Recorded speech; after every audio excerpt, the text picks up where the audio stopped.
ဟုတ်ကဲ့အားလုံးပဲမင်္ဂလာပါနော် channel လေးကို subscribe လေးနှိပ်ထားပေးပါ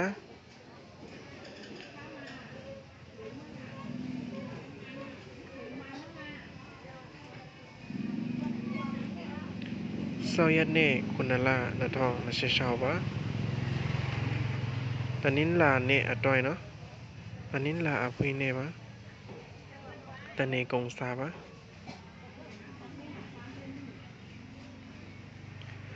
90 98 95 92 93ဖြစ်ပါတယ်အဲ့ဒါမင်းဟောကြွယ်ပါသူမင်းက9နှစ်50 56 5ခု54ဖြစ်ပါတယ်အဲ့ဒါသူမင်းကြွယ်ပါအားလုံးထီထီမိမိရကြပါစေဗျာ